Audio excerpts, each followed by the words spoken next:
இது மகிமை நேரம். கர்த்தராகிய இயேசு கிறிஸ்துவின் நாமத்தினாலே மகிமை நேரம் நிகழ்ச்சியின் மூலமாக மறுபடியும் உங்கள் யாவரையும் சந்திப்பதிலே நான் மகிழ்ச்சி அடைகிறேன். இந்த நாளிலும் நாம் சற்று தியானத்துக்கு என்று எடுத்திருக்கும் தலைப்பு முன் குறிக்கப்பட்டவர்கள். முன் குறிக்கப்பட்டவர்கள் இந்த தலைப்பிலே நாம் வேதத்திலிருந்து சில வசனங்கள் மூலம் சற்று தியானிப்போம். யார் முன் குறிக்கப்பட்டவர்கள்? யாரை முன் குறிக்கப்பட்டவர்கள் என வேதம் அழைக்கிறது? நாம் தான் முன் குறிக்கப்பட்டவர்கள். கிறிஸ்தவராகிய நாம் தான் முன் குறிக்கப்பட்டவர்கள்.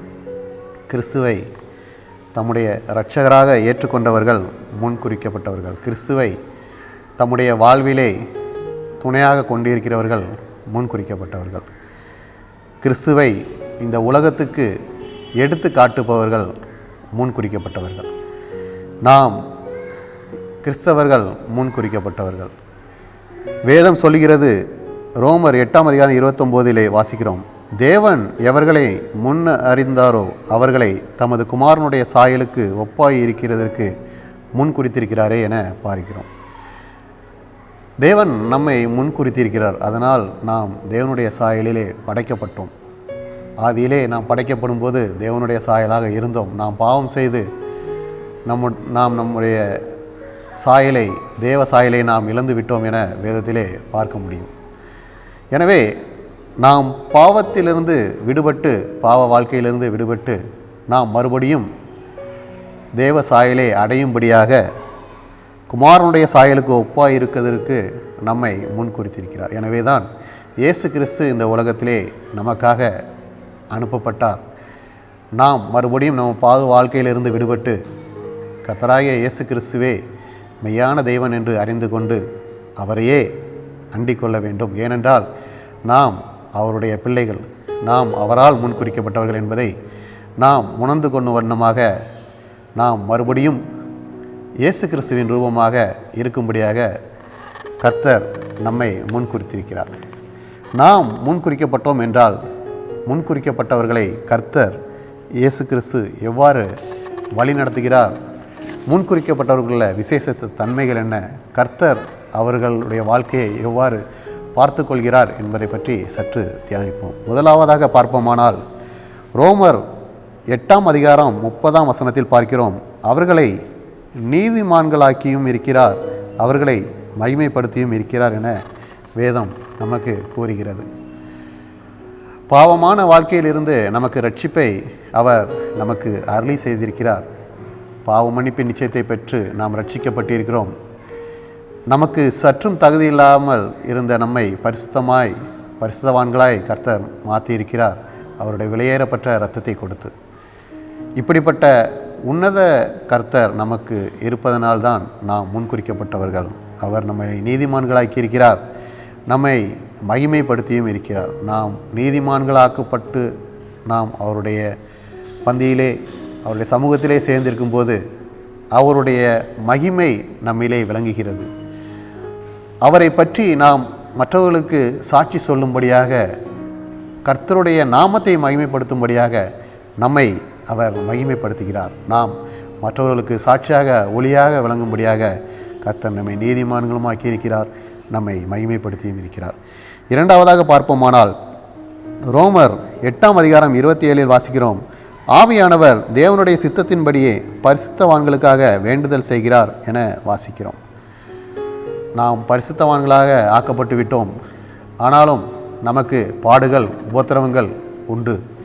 இந்த உலகத்திலே பாடுகளும் உபத்திரவங்கள் உண்டு என வேதம் கூறுகிறது. ஆனாலும் நான் உலகத்தை ஜெயித்தேன் என இயேசு கிறிஸ்து சொல்கிறார். பாடுங்கள், அப்படிப்பட்ட கிறிஸ்தவர்களை, பரிசுத்தப்படுத்தப்பட்ட கிறிஸ்தவர்களை பாடுகள், சோதனைகள் மேற்கொள்ளத்தான் செய்யும். இது பிசாசானவனுக்கு மிகவும் விருப்பமான ஒன்று. எனவே அவன் நம்முடைய விசுவாசம் எப்படியாவது ஒளிந்து போக வேண்டும் என பல காரியங்களை நம்முடைய வாழ்க்கையிலே அவன் கொண்டு வருவான். பல அசாதாரணமான காரியங்கள் நம்ம வாழ்க்கையிலே நடக்கும்போது நாம் விசுவாசத்தை விட்டு அவிசுவாசமாய் நடந்து கொள்ளும்படி கர்த்தரை மறந்துவிட வேண்டும் என அவன் எண்ணுவதுண்டு. எனவேதான் கர்த்தர் நமக்காக வேண்டுதல் செய்கிறார்.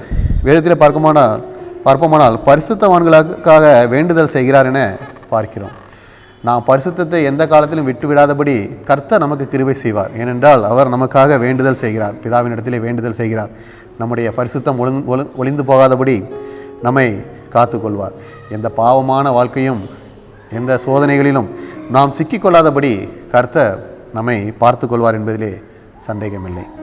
மூன்றாவதாக பார்ப்போமானால், அவருடைய தீர்மானத்தின்படி அழைக்கப்பட்டவர்களாய் தேவனிடத்தில் அன்பு கூறுகிற நமக்கு சகலமும் நன்மைக்கு ஏதுவாக நடக்கும் என ரோமர் 8:28 வாசிக்கிறோம்.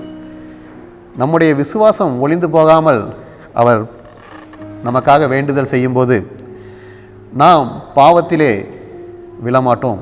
பாவம் நமக்கு தூரமாக இருக்கும். பாவத்துக்கும் நமக்கும் அநேக தூரங்கள் இருக்கும். கிழக்குக்கும் மேற்கும் எவ்வளோ தூரமோ அவ்வளோ தூரமாக பாவத்தை நம்மை விட்டு விலக்கி விடுவார். எனவே கர்த்தர் நம்மோடு இருந்து நம்முடைய தங்குவார். அவர் நம்மோடு இருக்கும்போது நாம் எடுக்கும் எல்லா காரியங்களிலும் ஜெயத்தை தருவார் என்பதிலே சந்தேகமே இல்லை. நாம் விரும்பும் ஒவ்வொரு காரியங்களிலும் கர்த்தர் நமது விருப்பங்களை நிறைவேற்றி தர வல்லவராக இருக்கிறார். ஏனென்றால் கர்த்தர் நம்மோடு இருக்கிறார். நமது கரங்களை பிடித்து வழி நடத்துவார் என்பதிலே சந்தேகமே இல்லை. யார் நமக்கு எதிராக எழும்பினாரும், யார் நமக்கு எதிராக போர் செய்தாலும் நாம் எதற்கும் அஞ்சி கவலைப்பட தேவையில்லை. எந்த சூழ்நிலையிலும் நாம் பின்மாற்றமாகவோ நாம் தவறி விழுந்து விடுவோமோ என்று எண்ண தேவையில்லை.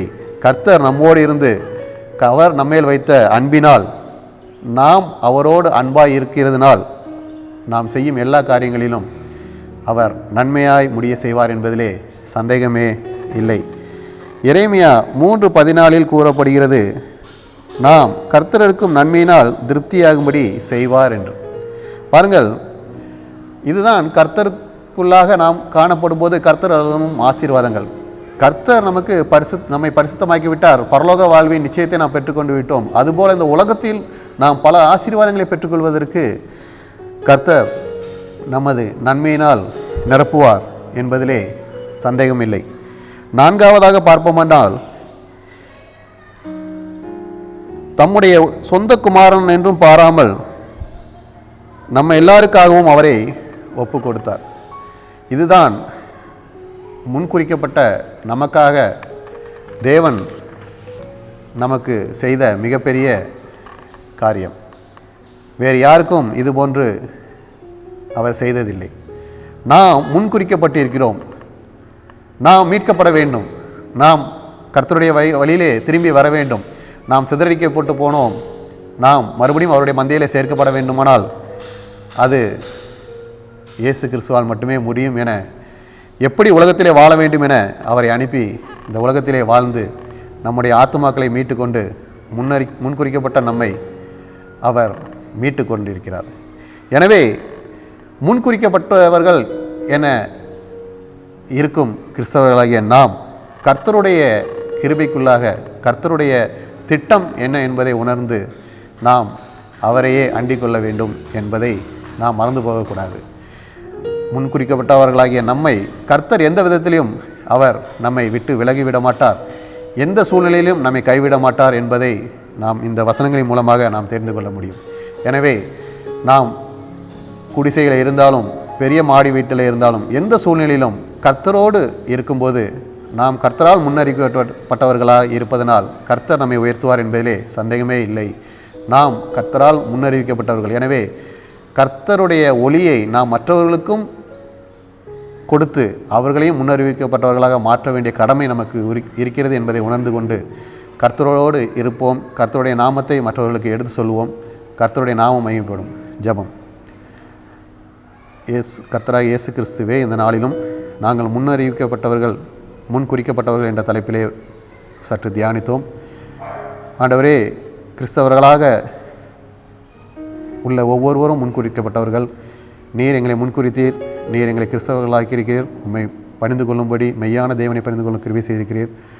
இதே போல் மற்ற மக்களுக்கும் உம்முடைய சத்தியத்தை அறிவித்து அவர்களையும் முன்னறிவிக்கப்பட்டவர்களாக உமது சாயலிலே அவர்களை கிட்டி சேர, அண்டை கிட்டி சேர நாங்கள் வழிநடத்த கிருபையாய் எங்களை பாதுகாத்து கொள்ளும். எடுக்கும் எல்லா முயற்சிகளையும் ஆசீர்வதித்து எங்களை மகிமைப்படுத்தும். நீர் எங்களிலே மகிமைப்படும். இயேசு கிறிஸ்துவின் மூலம் ஜெபிக்கிறோம் நல்ல பிதாவே. ஆமென்.